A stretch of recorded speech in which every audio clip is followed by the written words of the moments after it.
Global speculation is running wild. Has North Korea truly entered the battlefield? These rumors have intensified after a missile streaked across the conflict zone, followed by a shocking claim that Hezbollah successfully shot down an F-16 fighter jet. Videos of military equipment launches are now flooding the internet, accompanied by a narrative of an increasingly confident Hezbollah opening a new front in the conflict in the name of regional solidarity.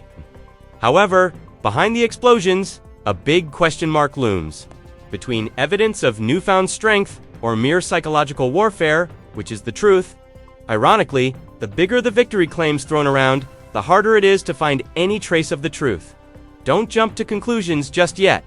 Here it is, the military equipment used by Hezbollah to attack Israel, Part 4.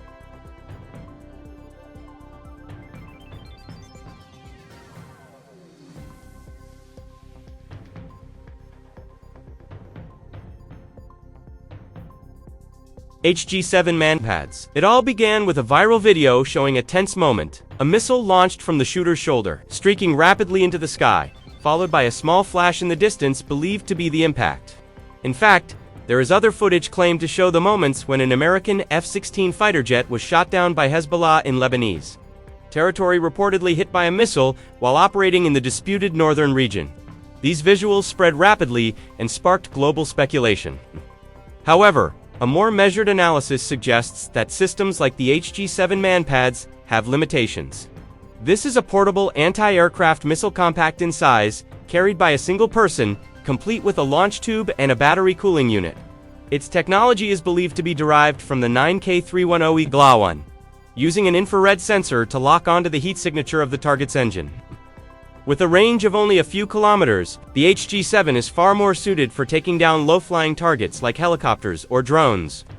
And indeed, there are more consistent reports that Hezbollah successfully shot down UAVs like the Hermes 450, which makes much more technical sense. Interestingly, similar variants have also appeared in other conflicts, including in the hands of Iran-affiliated groups in Yemen. So, is this really a North Korean weapon used to shoot down the F-16? Or is it just part of an exaggerated narrative? This is where the line between fact and propaganda begins to blur.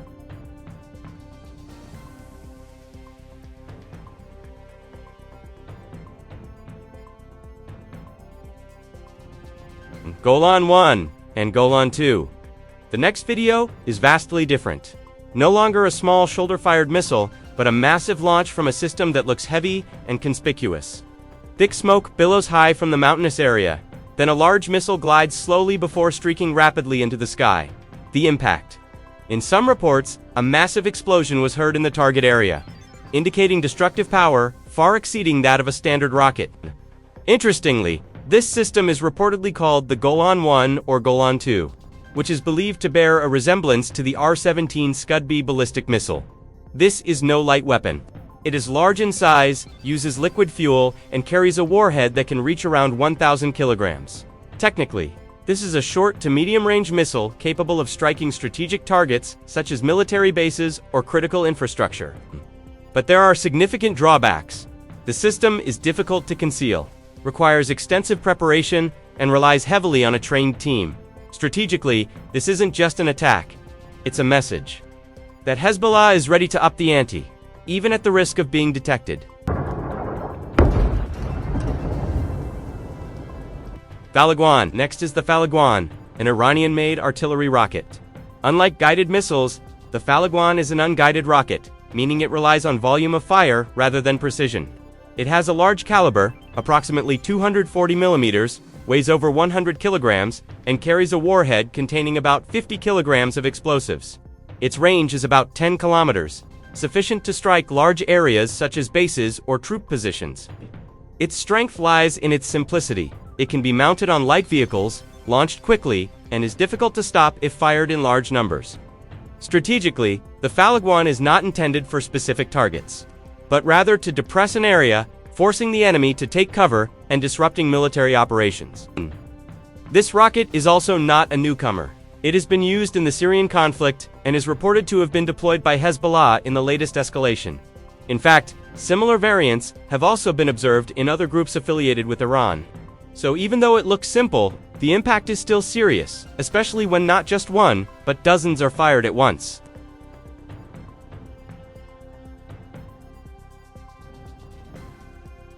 C-802. Nur.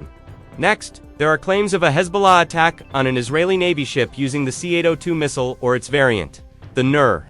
Unlike rockets or manpads, this is an anti-ship cruise missile. It is larger in size, launched from fixed platforms or vehicles.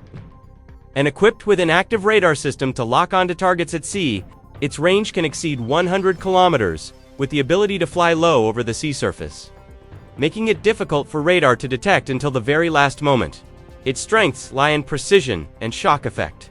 A single missile can cripple a large ship, especially if the defense system is unprepared. Strategically, this changes the game.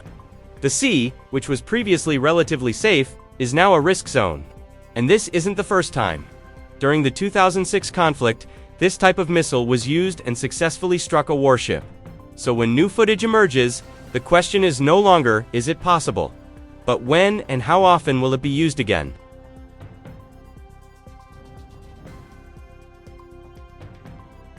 Okay, moving on. Zhelzal-2. Next is the Zhelzal-2, part of a family of heavy artillery rockets with a caliber of approximately 610 millimeters. In several videos, it is evident that the variant being used is still an early version, lacking control fins at the front. This means the rocket is not yet equipped with a modern guidance system. Consequently, its accuracy is limited, but its destructive power is extraordinary. The Zhelzal-2 is designed for medium-range use, with a range of tens to hundreds of kilometers. Its warhead is large, sufficient to strike vast areas such as cities, military bases, or strategic facilities. From a strategic standpoint, this is not a weapon for small targets. It is an area weapon used to create a massive shock effect and exert significant pressure.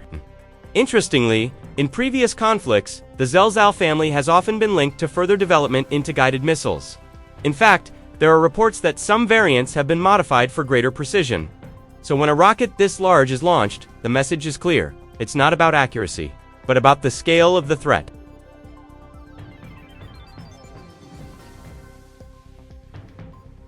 Arash.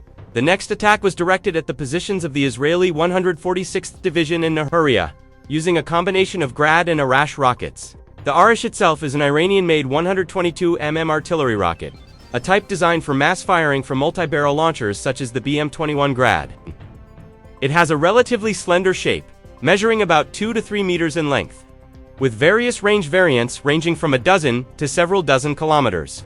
Unlike precision missiles, the Arash is an area saturation weapon. It does not rely on high accuracy, but on firepower.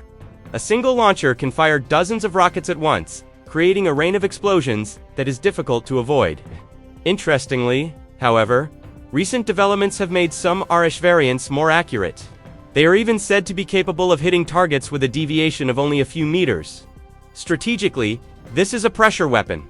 It is used not only to destroy, but to paralyze movement and force the enemy to defend.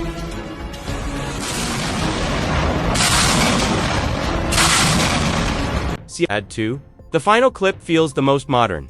In the footage circulating, a drone attack on a military base near Lake Tiberias is visible. Several units are reportedly deployed simultaneously and within seconds. The impact occurs in the target area. The weapon used is the Syad-2. Referred to in this context as a kamikaze drone with a V-tail design. It is relatively small, much more compact than a missile, but that is precisely its advantage. It can fly low, evade radar, and lock onto a target before striking directly. Unlike rockets or ballistic missiles, the Syad-2 operates more intelligently. It can be directed at specific targets such as radar stations, logistics depots, or critical military facilities. Its explosive power may not match that of the Zhelzal or Scud, but its precision makes it highly effective. In modern conflicts, drones like this have become a favored weapon because they are inexpensive, flexible, and difficult to stop when deployed in large numbers. Strategically, this represents an evolution in warfare, from massive explosions to precision strikes.